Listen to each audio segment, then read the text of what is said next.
Okay, we are officially live. That's definitely happening.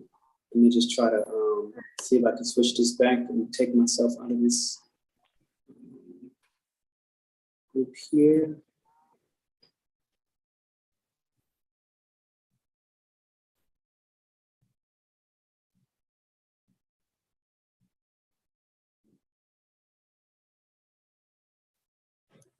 All right, I think this might have worked. Let's hope it did. As long as I'm still live streaming on YouTube, then we're good. I believe we're still live, so that's good. Perfect. Okay, welcome, ladies and gentlemen. We have Brooke Vick here, giving us 1 hour of her time, her attention, her love. All right, I actually was introduced to her recently in another group that I'm a part of with Brooke, and I think that this is going to be one of the most game-changer conversations. She's here to talk about self-care versus aftercare, and for me, this is a whole new version of care, and I'm really curious, Brooke, where has this began from you? What is this about? What is this self-care versus aftercare? Yeah, absolutely. And thank you for having me. I'm super grateful to be here. I love the energy and the positive vibes, and just being able to share for me is just my truth to be able to gift the gift that keeps on giving. I believe we're filled with so many unique ways of being that we get to continue to share. But self-care, I will say, has been a huge part of my journey for a long time. And I've been teaching that to women for over a decade. And as I continue to grow myself, which is the most important part of coaching others and holding sacred space for others, I've evolved into understanding that self-care for a lot of people has been this phase or this statement that people will use so freely and not really focus on what does that actually mean for you as an individual, and how are you implementing that in your life. And then one day I came across a video. I don't know if a girlfriend had sent it to me in one of our chats, but there was a conversation around aftercare and self-care and the difference between the two. And I'll have to find the author. But when I heard that, I was like, wow, this is a message that gets to be shared. How for so long, and I've been inside of this world of giving the gift of understanding self-care, that I haven't heard this. And when I heard it, I was like, wow, this needs to be shared. So essentially the difference between the two, a lot of us know self-care can look different for all of us. A lot of the times for women, especially because that's my realm of work, it's maybe getting a massage, getting your nails done, going out to eat, or, you know, the simple things, taking time to do a face mask, things like that. But aftercare, typically what I know to be true now, and then really embracing that in my own life and making sure I'm aware, and I'll go into details of that in a second, but aftercare actually comes from a space of doing what we've called self-care at our exhausted state. So when we're completely depleted, when we are at that point where most of us know, get to the end of the week or the end of a hard day, and we're like, oh, I need to do some self-care to reboot myself. And that actually is aftercare. Because if you had implemented self-care in a way that is serving of self, in a way that is consistent, and actually what you need, more than likely you won't ever get to the days or the end of the day or the end of the week being like, oh, I really need some self-care. And I say with a sigh because that's typically everyone's body language. That's typically a space that we get into where we're like, oh, I really need to honor myself. I really need to, you know, take time for myself. That's aftercare. Really just saying to yourself, I have not prepared myself well for this day. I have not prepared myself or done the things necessary for me over this week to get to this point where now I'm exhausted. I'm not running from a full cup. You know, I'm not running from my overflow. I'm running from an empty cup, and I'm just giving and giving and giving.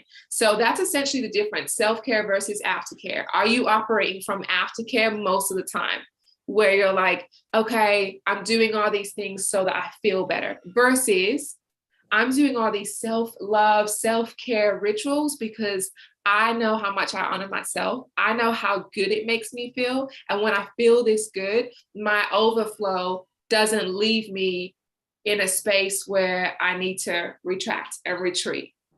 So that's essentially the difference. A lot of people don't know that they are always doing aftercare things, aftercare processes, and, you know, booking the massage because they're completely at their wit's end. Like, they don't know that it's aftercare. So for me, in the space that I'm at in teaching, I want to create the space and conversation where women are in a space of always doing self-care rituals so that they don't get to that point of having to do aftercare. So you have a 12-week women's program that you're running, that you're hosting. For everybody in the chat, it is pinned up in the comments. So do take a glance at it. And as you take a glance, maybe Brooke, you can tell us, and I have a question for you as well. But maybe you can tell us a little bit about that program as you then on the brief, so then they can hear more about what you actually do, what you say, and then we can give them on the long run of it as you get to the middle of this. My question for you, you have a chiropractor meeting coming up later today, right? All right, so is this self-care or is this aftercare? This is self-care. At a point, I'm someone that's not practice what I preach, but essentially as I learn, I share. So at a point, this was my aftercare. But now, after realizing, that's why I like to tell people, we're not in the space, especially as those that are leading others. We're never in the space of being perfect. We're never in the space of do what I'm doing, it's so great, and this is how you're supposed to. We're in the space of evolving, learning, implementing, and then what we know to be true that is working to share from that space. So I always speak from a transparent space where I've been through these things, identified what has not worked and what is working, and then put that into place and then teach on that. So for me, at point, that was aftercare, where I was not taking myself into the best practices when it came to working out. I led fitness classes for a really long time, and I wasn't taking care of my body posture, sitting at a computer, creating, working, all those things, that it became aftercare. So now, knowing that, for me, it's like non-negotiable. It's self-care. And inside of that, I'm able to connect and meet with people that are willing to, you know, show up for me. So my chiropractic appointment is actually really, really awesome. We're doing a new program there. So I'm a part of their total body wellness program. So I think when you become open, more things start to come into your life. You start attracting exactly what you need. I'll touch on that when I talk about just the signs that are in your life and trusting the flow of what's going to work for you. So that's now self-care, and I'm super proud that I'm honoring myself inside of that. And hopefully those of you that are in a space of shifting from aftercare to self-care and just being open to that, you'll be able to celebrate yourself in some of the things. So the 12-week challenges that I do for women, this is actually going to be number 11. So I do 3 a year. Wait, you mind if I give you some love real quick though? Yeah. Absolutely, because you know, and I know I asked that question impromptu, right? I was like, boom, I'm gonna drop her on the spot. And I want to give you some love and vulnerability. I preach this a lot on my channel, that I feel like leaders, any format of leadership, I really truly believe that it requires vulnerability. And in that moment, I feel like you expressed vulnerability, where it's like, you know what, in truth, chiropractic started as an aftercare, and now it has become a self-care. And I feel like these are the things and the reasons why I would personally want to endorse, you know, something like this 12-week program you're doing. Why? Because you're actually, you know, willing to be vulnerable and recognize that that's a strength, recognize that, look, it's okay. And this is a lot of what Virgo season for a lot of my other audience out there is about. It's like, it's not about perfection. A lot of people look at Virgo and they think perfection. And Virgo's main motor is improvement. And it's gradual. And it's about gratitude and the expression of gratitude in a variety of ways that it may not know what works up front. Only through experimentation, only through the willingness to be vulnerable, we start learning how to better become more and more efficient machines, better and more efficient lovers, better and more efficient businessmen and women. So I wanted to kind of just throw the love on there and let you get to the 12-week as I give y'all a glance of what this card is about and how it actually links very much to what Brooke just said. So for now, I'm gonna just say, stay tuned, hit the thumbs up, all right? Definitely check the channel For the description, you're going to see how you find Brooke on Instagram, her Facebook women's group. More about this 12-week program is in the pinned chat. So I'm gonna let y'all know, but y'all gotta stay tuned to see what does this mean and how does it relate to her as she gets a little bit deeper into this 12-week and explain as a little glimpse. Yes, I received that. And our 12-week series have been going on for, this is now number 11. We do 3 a year. And I have co-coaches that join me inside of that. And they're some of my best friends. And the whole process for that, for me, was knowing that women need to belong to a community where they can be seen, where they can share in a safe space, but they can also be guided with accountability. For me, I'm not in the business of letting you play small. I'm not in the business of listening to your excuses and allowing you to stay in the stuckness of your life and your BS. So the 12 weeks all have a theme. That theme typically comes up from an intuitive download that I have that I can sense from what is needed from women. So through the 12 weeks, we go for a different series of topics. And inside those topics, we give activities and we give ways in which they can work through that each week in order for them to stay focused and engaged. I see. Somebody's not really enjoying what you're doing out here. This mosquito was like, "Let me suck your blood, bro." And it's like, not today, homie. Not today. So hey, look, I have a question for you then. And I'm gonna let this question sink. You know, I have this little list here. You know, how do you honor yourself in the morning, and how do you go through setting a tone for the day? And as you share that, I want to kind of share it for myself as well, which kind of brings it back to this card, which was. Actually, I did a little Reiki on myself this morning, and actually like angelic Reiki, if you will. And this is Kuan Yin's pink dragon. I don't know if anybody knows Kuan Yin from ancient Chinese history, but Kuan Yin was one of these like immortal type of women in China. And she lived for about 2,000 years, right? At least so the story and the myths go. And it was like, well, how did she do it? And a lot of it was through self-care, not aftercare. That was how she did it. She took the time to dissolve the past life cords, whether she was fully aware or not. And this particular pink dragon, Kuan Yin's dragon, would literally, the way the myth goes, it would send her through a portal, right? Like a 5th dimensional portal where she would go through healing that she could never do just here on Earth. So if we try to put that in more practical terms, what does that mean? That's meditation. Okay, let's just be serious. Let's just keep it simple, right? That portal for that healing was her taking the time out to meditate, taking the time out to do Reiki on herself, to do self-healing on herself, energetic healing. All right. You're going to our chiropractor right now. This is a prime example. Okay. This is what's going to allow you to live long, to feel great, to be radiant. So what I want to just kind of let everybody know, this is kind of what it was for me with this self-care form today, and was just taking the time and realize, look, I didn't wake up in the best of moods. My dream, I told Brooke Vick a little bit earlier, my dream was a little bit like, I'm not, what's that about? Like, I ain't really like, ooh. That was kind of the dream I had, right? And I woke up like, And so instead though, it's like, instead of waiting to that after burnout, right? It was just like taking the moment to do the self-care up front, taking the moment to stick to the routine. And the routine for me is, look, P, you wake up and you do. Doesn't really matter right now if you woke up in the off mood. That's more reason, if anything, to stick to the routine. And so from the yoga, I went ahead and did my little meditation, which was a little Reiki session for myself. And this was the energy that came up. And what I want to remind people a little bit about Virgo season as we step closer to Scorpio is that a lot of us have ties. We have cords that need to dissolve. We have cords from either sexual relationships, people in our past lives, people in this life, just earlier stages of this life. It doesn't have to even be a sexual relationship. This could be with our mother a lot of times. It could be with your father, right? We have cords that they don't need to be cut, all right? When you cut a cord, it will only grow in strength. But like a baby's umbilical cord, okay, they dissolve.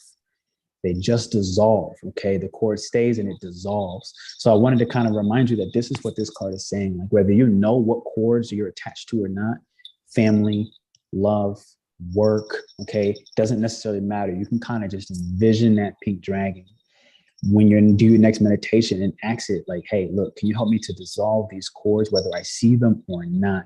And that's what kept Kuan Yin living for 2,000 years, looking like she was 20 years old. So, Brooke, what is your your self-care routine, like, and especially on the like the routine base, that one that sets you up for the day.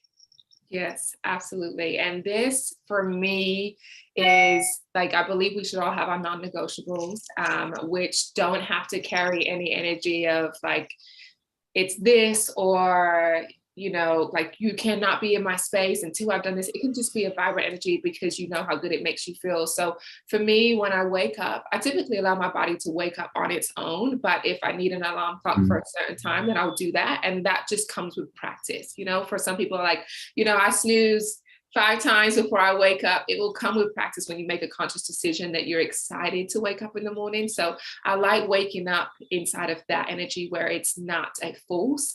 And then as soon as I wake up, I make sure to just allow the words thank you to come out of my mouth. And after that moment, I acknowledge my body. So whether I'm saying it out loud or I'm saying it, just speaking it over myself, just thank you for my body for being here. Thank you for the breath in my lungs. And then once I get up, I ground my feet and I acknowledge myself again.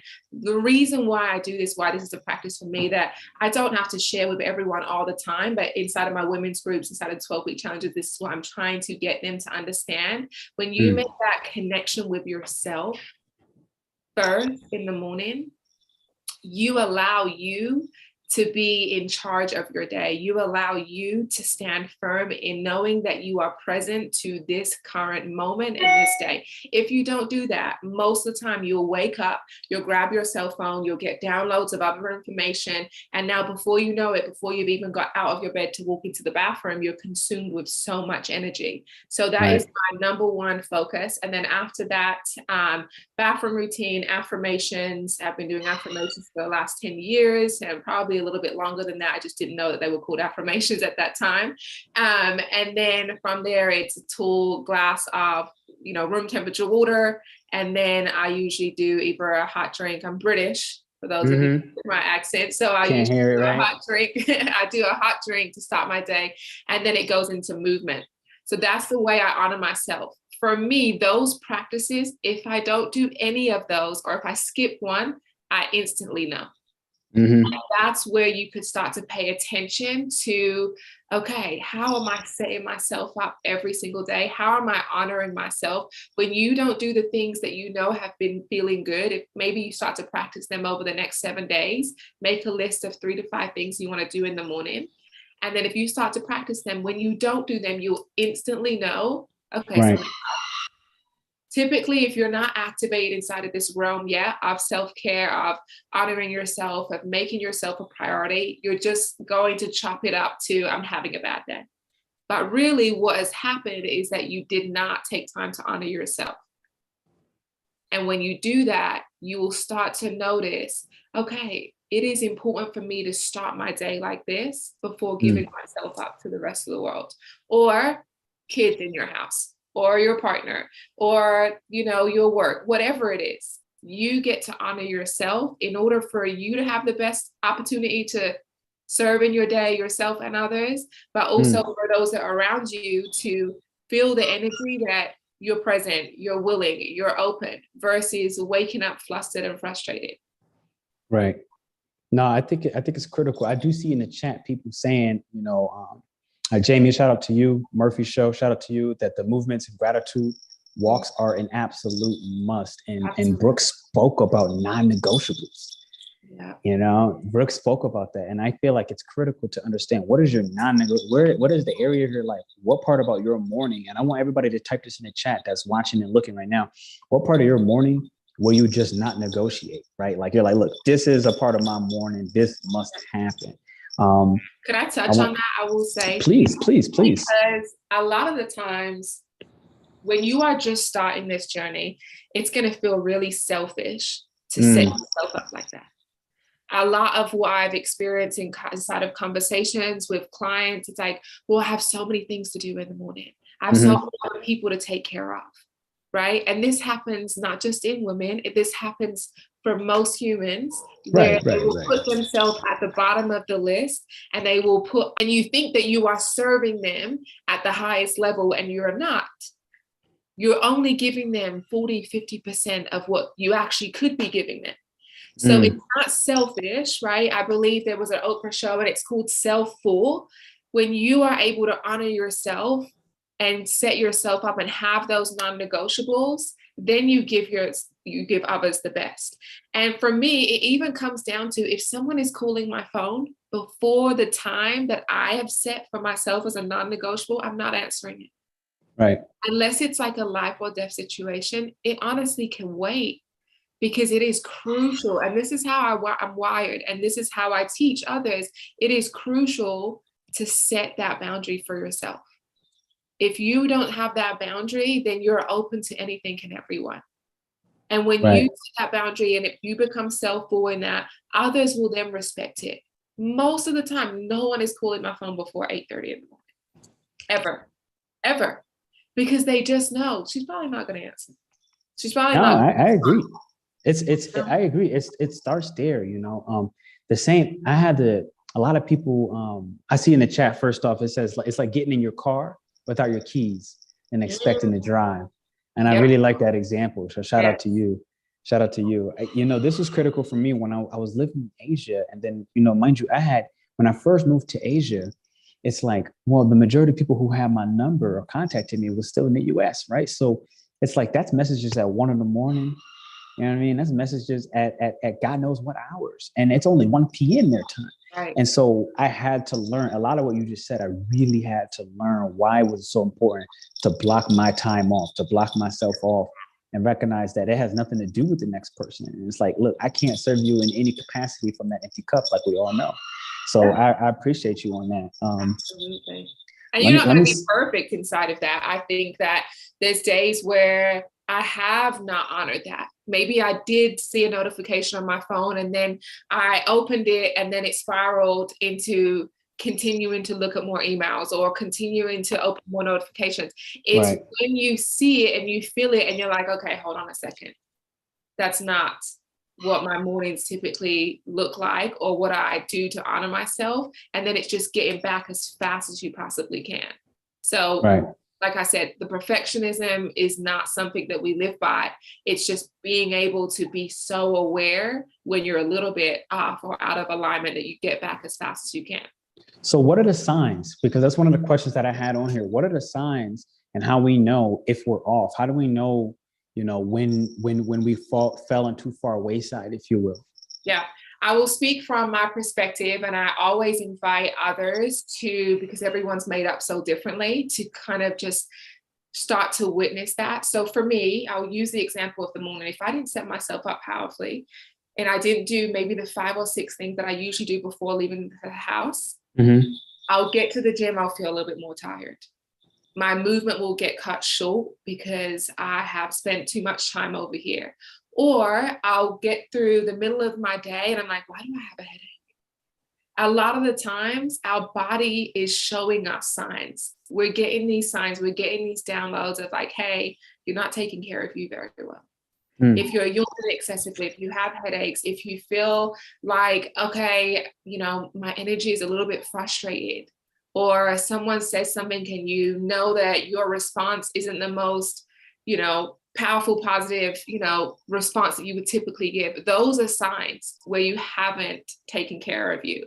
And I think a lot of the times, just how we just chop it up to, oh, this is a bad day, or that person said something, I didn't agree with it, and we just start to point the fingers and place responsibility on others. If we start to take responsibility for how we are living in our life, then we could start to focus on, okay, where are my needs off? Where am I out of alignment? What did I do differently this morning that I don't usually do? And it's having those conversations with ourselves. I always tell people, and I laugh at myself all the time, if I'm driving, I'm usually talking to myself.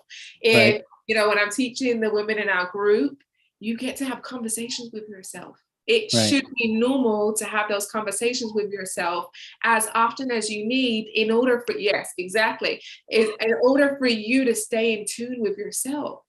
Most of the world is moving 1,000,000 miles an hour where you don't have the time to really focus in on yourself. Unless you have the luxury of maybe working from home, you're not as, scheduled, maybe you don't have a 9 to 5 and you do have practices in place, that's not the case for everyone. And I understand that, especially with the women that I'm working, living lives that are very fast paced, that you don't have the time. But that is one thing that I would say, in order for you to pay attention to the signs, it is getting in tune and in line with yourself to ask yourself, how am I feeling? Do I feel tired? Do I feel frustrated? Do I feel sad? Am I really happy? You know, just asking yourself the question and then being able to pinpoint it back to an action that you did or did not do. What would you say, and what advice maybe would you give, or even suggestions to women specifically that are struggling with trusting their intuition, that are struggling with trusting themselves, that are struggling to trust not going with the flow in every single moment, and recognize that energy is everything? I feel like that's something that you might really live by, like energy is everything, right? So like, what would you say? What would you advise women going through a lack of trust in themselves, or especially their intuition, their own feminine energy? Yeah, I would say to first have grace with yourself.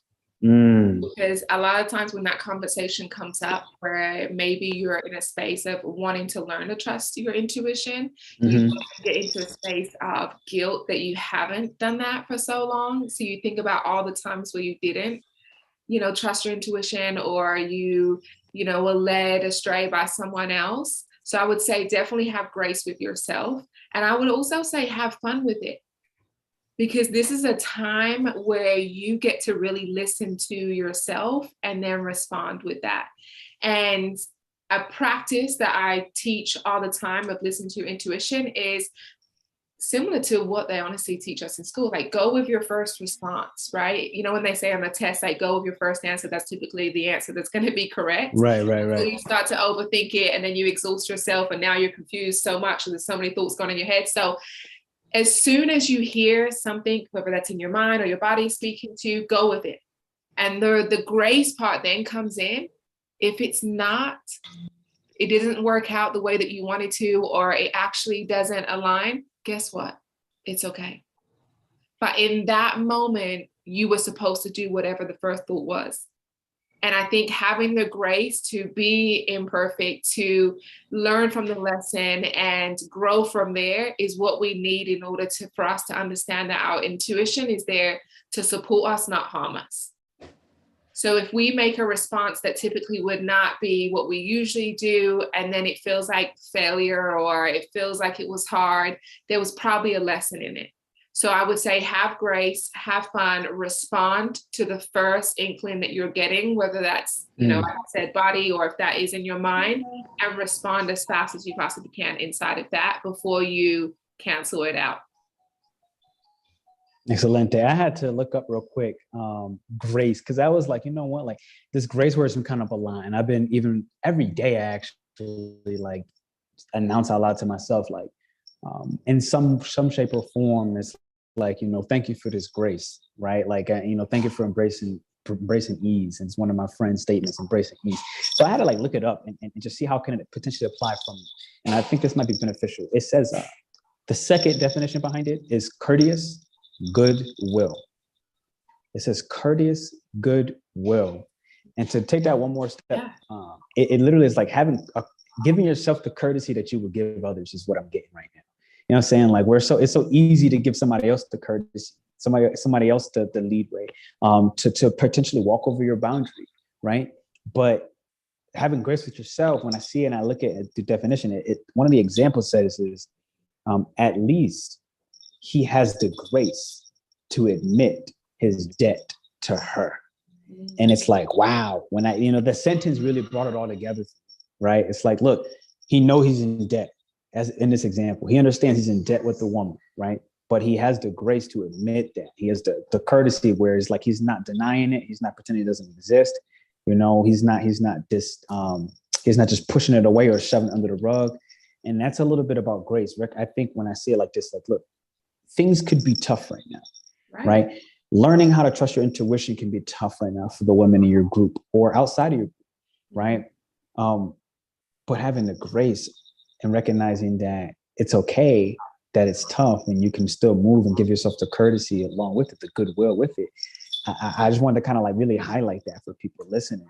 That's so true. And right now, and I love it and I'm here for it. Right now, you hear a lot about the soft girl season. I don't know if you hear a lot about it, but you see, post everyone talking about the soft girl season. I think that is what grace also looks like, where you are being soft with yourself, where you're literally almost like giving yourself the warm hug that you would give someone else if they messed up. I'm with it. I'm here for it. So that for me definitely is an alignment of knowing that your intention was good, even if it was hard, even if it didn't work out, so that you can move with grace, that you can move with love. I'm a big person that is always teaching, like, if your intentions are pure, if you're operating from a space of love, which comes from your evolution and growth, right? I'm not saying that everyone can do that every day right now, because there's a lot of stuff that we have to peel back and get all the layers out. But when you are operating from that space, there's nothing else that you can do but give yourself grace if it doesn't work out, or if it's not what you wanted it to be, because you were just operating from the best version of yourself in that moment. And that's what I like to teach, is that we're coming together in this sacred space for you to know that there's going to be a little bit of wobble. There's going to be a little bit of mistakes. There's going to be a little bit of stretching and overcoming. And that's how you learn the deepest parts of yourself. Then that allows you to move forward, paying attention to the signs, honoring yourself in the morning, and then diving deep into, okay, if I do this, then this is typically what my outcomes are. If I do this, then I trust myself more. Boom. So they just brought me to the accountability piece. And I know accountability is one of the things that you really stand for. When I talked to you earlier, right? We understand that accountability is key. So it's like, how do you encourage people to practice accountability and the elegance that grace offers? Right? Like, how do you pair the two together? What do you do and what do you teach in your 12-week program for women around staying accountable? How do you support that somehow? Yeah, I would say it's tough to, number one, want to be held accountable. Let's put that out there. Most people say they want to be held accountable and they really don't, because that's going to require you to do the work and to evolve and change. And also, when you are being held accountable, or whoever you are asking to hold you accountable, it is so important to make sure those people are in alignment with where you are trying to go, where you are trying to elevate. Because otherwise, if you are not aware of that, then the accountability may not resonate. The accountability may not allow you to shift into the ways that you need to. So in our, I would say, organized group inside of our 12-week challenges, the accountability from the start is, whatever you say that you desire, whatever you say that you want, I'm going to hold that space for you. Anything outside of that, so we always attach it to a why or what it is that they want. Anything outside of that, I'm going to reel you back in. But the accountability isn't like someone pulling you. I do want to highlight that. Someone is not pulling you towards your goals, pulling you towards your, new levels of self. Accountability is like that container that says, hey, maybe you're pushing too far against this side. We need to get you back in the middle. Maybe you're too far out of alignment. Let's get back. So I would say inside of our challenges for the women, the accountability looks like holding space for them to speak and share, but being open to great feedback, positive feedback that's going to allow them to grow. And also knowing that in those times, sometimes that's hard to receive. And if it feels hard, acknowledge that it feels hard. Communicate that it feels hard. And maybe it's not right now, and they come back the next day and they're ready to receive that. So accountability really looks like having people in your life that know where you're going and where you're heading, and then having accountability that is a container for what it is that you are working towards. Yeah, that's powerful. That's powerful. What they say, the 5 people you're around, you'll be number 6, right? Yeah, it's really real. And I think the world just takes that so lightly. Like, it really doesn't, it's not really going to affect me. My friends are just my friends, or my girlfriends are just my girlfriends, or my family's just my family. And it's like, it does affect you. You're no exception. We just talked about that. Energy is everything. So if there's people in your life that are not growing, that is going to seep into you. No matter how much work, maybe you're a part of the challenge. Maybe you are getting weekly readings from someone, or maybe you're in some form of some community, if you go there once a week, but the rest of your week you're surrounded by people that are not held accountable, that are doing whatever, that's where you're mostly going to steer to this, because you have that more available in your life than you do the community. So energy really is a huge thing, and that's why it's so important. I always teach this. If you are joining one of our challenges, if you join a community, make sure you share with other people in your life that you're doing so. And it's not that you're getting their permission. It's not that you're getting their agreement.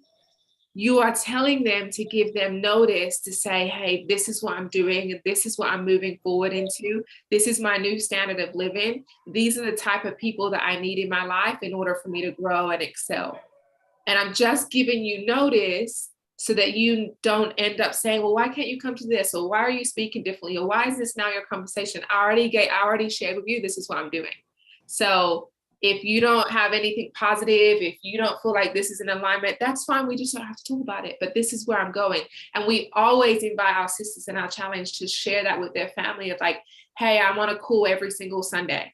And this is the time, and this is a non-negotiable. Hey, this is how I'm starting my mornings now. So this is the boundary that I'm setting. When you make it clear to others, then others can create the space and hold space for you to be in that. And if they can't, then there's a whole other conversation, but they're not your people, So I think accountability looks like that as well, of giving notice. No, that makes a lot of sense. This is right now the moon's in Libra, for those of you knowing, and it's like, emotionally, Libra, one of the things Libra stands for is purification in the relationships. And I've been recognizing this. It's like, anything that is unjust right now, anything that is not fair in love, anything that's not fair in business, like there is a energy right now that is divinely creating a sense of justice in every relationship dynamic with either a friend, a romantic lover, as well as business partners. You're going to very clearly start making those distinguishing factors between, who am I and who are the groups that I involve myself with. So I really like Brooke's thing. That's one of the best things I think I took from this right now, where I feel like you hear a lot, and let me know if you think the same thing or if you heard this. I feel like a lot of times, you hear people saying like, tuck your moves almost, like don't tell people the groups you're in. Like, don't let people know what you're up to. Don't let people know X, Y, and Z. But the way you put it, I actually found power in it. It's like, no, let people know your standards. Let people know, like, look, like for me, for an example, like let people know with Brooke, like I'm in the 12 weeks women's group, right? Like I'm in this group with women right now. And it's like the women in this group, they don't deal with, battery and love and relationships. They don't, we keep each other accountable when it comes to, hey, I'm really struggling trusting my intuition right now. Do I have some support, right? So I can imagine the strength of like announcing that, because now let's say women who may not be in that, I'm just taking a guess, right? They may now be like, look, I love you, Cheryl, but I've tried multiple times to have this conversation with you, and you seem to really still in your own way be in the gutter around things that I'm not. And here's the best that I can do for you. I can invite you to this group, because in this group, this is a standard that this wouldn't stay, right? I can imagine how that really might be beneficial to just start announcing those standards and those groups you're involved with. And so people know where you're at and why you can't give them certain time. You know what I mean? Like I can't give you certain time. I can't give you certain energy. Yeah, absolutely. And imagine if we did that with every area of our life. Your life would flow with more grace, with more ease, with more joy and passion, because you are not trying to accommodate everything and everyone around you. You're living in your truth. You're living purely to your needs. That for me, I didn't always know that. So teaching that and that always being my conversation is, if I honor myself, then in turn, whenever it lands for the people around me, they will start to honor themselves. It might not be today. It might not be tomorrow. It might not even be next year. But the people in your life that need to shift and grow, it may happen in, when it's supposed to happen for them. But if you honor yourself, if you show up that way, at some point it will. That I believe that is where the energy is. Everything energy flows, continues to be abundant when people take it seriously, that if I just listen to myself, if I get involved in things that are going to help myself, those around me will become better at some point in time. I'm not controlling it. I'm not telling others how to be because I'm choosing this for myself. That's another big thing. When women join the group, you don't have to make others wrong for not joining. You don't have to make others wrong for not understanding. They will get it in their time. All you need to do right now is focus on you. And if it's not for you, like you said, maybe it is for a friend.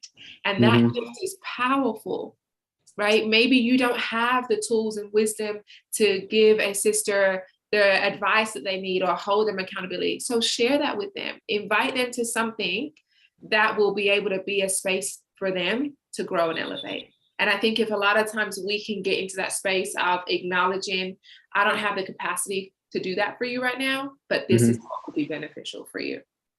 Absolutely. So here's what I want to do then. I want to recap what you've already said and then help ask other people to ask Brooke some questions in the meanwhile. Like everything she spoke about, I'm going to get into recap, self-care and aftercare, some of the difference. What questions do you have for Brooke? Either around routines, which is a little bit why she talked about the importance of routines, waking up, getting it done. We're in Virgo season. Y'all know Virgo is the house of routines. So the sun being in our conscious awareness is starting to think, how can I improve my routines? How can I make them more efficient? Okay, to consume less energy, which is one of the themes of Virgo, to get rid of the things that just don't belong. Maybe these routines used to work and I need to upgrade them, and this part of the routine does not. We talked a little bit about self-care and aftercare, right? So self-care being usually what you need to do in a sense before you burn out, before you're overly exhausted, and aftercare being that line of nurture to yourself when you just can't go any further. You push yourself to the limit, and if without that aftercare, you're just gonna wither away, right? So that was kind of one of the big differences there. She spoke about accountability today, and making sure that you are surrounding yourself with the type of people who are in that tribe vibe, right? Like you see, I dropped some links of Brooks in the chat about her tribes. She has different tribes outside of even the 12-week group. So maybe right now is not time for you to take a 12-week program, which I want her to explain who is that for in a moment. Maybe it's just time for you to join her Facebook group and just see what takes you from step A, and then maybe you get to step B in a later version of her 12-week, because she runs them 3 times a year. So maybe it's not the time for you right now, as she explains more what it is. Maybe it's time for you later, and you need to get around other women in that group. Is there anything that you want to add in, as well as getting into who exactly is this 12-week for, and how can they find you? What do they need to know? Yeah, absolutely. I would say inside of this conversation as a whole, if you take anything inside of self-love, aftercare, routines, trust that you know what's best for you. Quit looking outside of yourself for the answer. I literally wish I could scream that from the rooftops. Do it. I dare you. Most of the time, if Oklahoma were so flat, then maybe I would. I mean, Oklahoma, if it were so flat, maybe I'd be able to be on the mountains. But most of the time, we're seeking outside of ourselves. Honor yourself. Take time to meditate. Take time to clear your mind. Allow what's inside of you to come up. Trust yourself that you know what is best for you. And then act accordingly, because your rituals, your morning flow is going to be a little bit different from mine. Can you start to take on some of those? Yes. But you will quickly notice that maybe there's other things that I can do for me that actually would align better for me. And that's what I mean by knowing that when you trust yourself and stop going with what other people are doing. I mean, the internet is a wild place for good and bad. But a lot of times we get sucked into just doing and adopting what others are doing because it looks like it's successful for them. It looks like it's working for them. Can you get ideas? Yes. But start to really tune into yourself to know what's going to work best for you. Trust yourself. And inside of that, the results will be so powerful. And then you'll become unwavering in your boundaries. So I definitely wanted to share that. And then the 12-week challenge is honestly for women that are willing to do the work. I used to be in a space, right, being completely vulnerable, like it's for everyone, like all women and all sisters. And now I'm like, it's not for everyone. You got to be willing. I'm not asking you to come in completely surrendered and open to all things. I'm just asking if this is for you and you have like, even like just say, like I would say like the niggle within you is just like, I need to grow, or I really do need something positive in my life, then it's probably for you. I have noticed over the time, this is for also women that maybe already has their morning routine down, maybe already has a flow that they really love and they're in a good space, but they need to be surrounded by other women that are growing. We're doing the same thing. Momentum of positive vibes, positive energy, no drama, that are in tune with, loving themselves is a power stance, and it's powerful to be in that space. So this is for women that maybe feel like they have it all together and there's just something that they're missing. This could be for you. A lot of times women come to our challenges having an idea of what they want to work on. Maybe it's baggage from a relationship. Maybe it is childhood wounds. And when they leave the 12 weeks, they're like, wow, this is not what I came in for, and this is what I got. And that happens typically because we have 12 weeks of different topics that are coming to provide you with little tools and wisdom to put on your belt for you to use at any point, right? So this is for the women that are willing to put in the work, that know that they're in a space of needing to shift. And this is for the women that are in a space of lack mentality, that have never, operated from their truth. This is also for them too. So, and we work with women all over. So it doesn't matter if you're in Mexico, if you're in the UK, if you're in the States, everything is online, and we meet once a week, and that's via Zoom. So, if you're someone that travels a lot, this can still work for you. If you're someone that has 5 kids and they're screaming in the background, this can still work for you because you'll still get a recording. And then every single day there's live coaching inside of our group that we have online. Beautiful. Beyond that, where can they find you? Is there a you want to potentially I don't think I have your Instagram here. Do you want to drop your Instagram so people can? Yeah, it's the Self-Love Babe. The Self-Love Babe. Okay, great. Did you type that? I'll type it. Yep. Oh, thank you. I appreciate it. So she's gonna type her IG. So I would recommend just go ahead and take a look at the IG. Because I know when everybody's getting ready to do anything, right? Everybody wants to know a little bit more. They're like, all right, well, who are you outside the internet? Who are you outside that live, right? They want to see who are you on a daily. So I think that by checking her Instagram, you'll be able to go through and see some of those videos. I'm sorry, did you type it in the YouTube chat, or you typed it in the Zoom call? In this chat. Did it not pop up? No, I didn't see anything. That's weird. Yeah, because then that way it's like, I know people always are like, all right, like, what are you really doing today? I think Instagram is one of those great things to just show a portfolio. I've checked out her Instagram a little bit here and there. She's dropping motivational videos, accountability videos on a daily. I see it. Thank you. I appreciate that. And look at that. You see she's branded everywhere. The Self-Love Babe is typing in the Self-Love Babe. And right? That's affirmative for myself. I'm someone that really lives in a space of being intentional. And obviously, yes, you can have your name, but for me as a coach, and I want to share that, like, that is my truth. Self-love is something that I truly honor every single day. So the Facebook is the Self-Love Corner, because it's a space and a platform for you to get daily inspiration. So inside of the Facebook group for the women, you can expect motivation, quotes, conversations, questions, thought-provoking conversations in order for you to kind of get an idea of where you're at and what you need. Because like Pernell said, it might not be the 12-week challenge, but maybe it's an oracle reading, maybe it's a one-on-one coaching session, and that's where you want to start. So, yeah. Beautiful. And so all the links are literally at the top of my description. For anybody that watches this on the replay by chance, definitely check the description. I put all her links at the top above, and it'll show her oracle readings. All right. It'll show her total program. It'll show her the Self-Love Corner. All right. And you just have now her IG, and I'll look to add that IG as well in the chat. So you can just check that if that's what you're interested in.